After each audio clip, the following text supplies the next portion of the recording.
नमस्कार, स्वागत आहे आपले महाराष्ट्र माझा 24 न्यूजमध्ये। देश के कृषि मंत्री श्रीमान नरेंद्र सिंह जी तोमर, केंद्रीय मंत्रिपरिषद के मेरे अन्य साथी, उत्तर प्रदेश के मुख्यमंत्री योगी आदित्यनाथ जी, अन्य अतिथिगण, सभी विद्यार्थी मित्र और देश के हर कोने से जुड़े हुए इस वर्चुअल समारोह में उपस्थित सभी मेरे प्यारे भाई और बहनों, रानी लक्ष्मीबाई केंद्रीय कृषि विश्वविद्यालय के नए शैक्षणिक और प्रशासनिक भवन के लिए मैं आप सभी को बहुत बहुत बधाई देता हूं, बहुत शुभकामनाएं देता हूं। यहां से पढ़कर बहुत कुछ सीख करके निकलने वाली युवा साथी देश के कृषि क्षेत्र को सशक्त करने का काम करेंगे। छात्र छात्राओं की तैयारियां, उनका उत्साह और अभी जो संवाद हो रहा था और जो मेरी आप लोगों से बात करने का मुझे मौका मिला, मैं वो उत्साह, उमंग, विश्वास मैं अनुभव कर रहा था। ये दिखाई दिया। मुझे विश्वास है कि इस नए भवन के बनने से अनेक नई सुविधाएं मिलेगी। इन सुविधाओं से स्टूडेंट को और ज्यादा काम करने की प्रेरणा मिलेगी और ज्यादा प्रोत्साहन मिलेगा। साथियों, कभी रानी लक्ष्मीबाई ने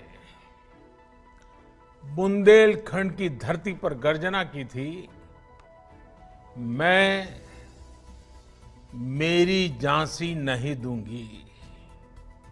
हम सबको ये वाक्य बराबर याद है, मैं मेरी झांसी नहीं दूंगी। आज एक नई गर्जना की आवश्यकता है और इसी झांसी से, इसी बुंदेलखंड की धरती से आवश्यकता है।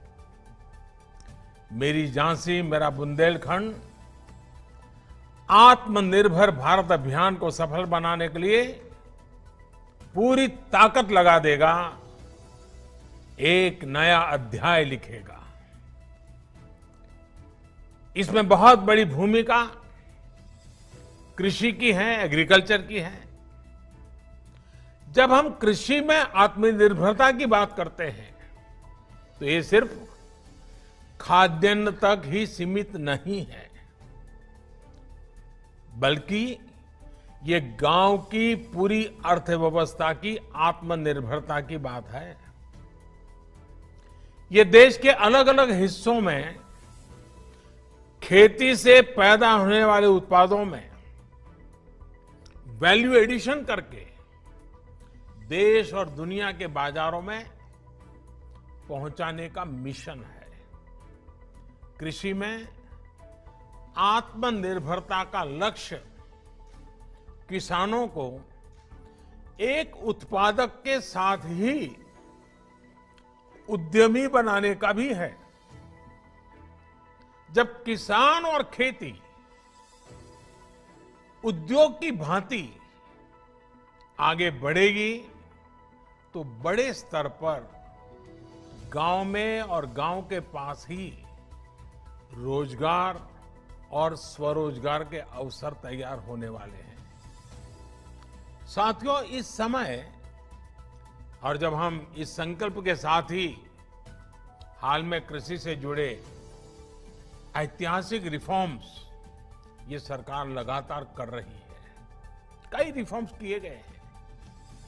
भारत में किसान को बंदिशों में जकड़ने वाली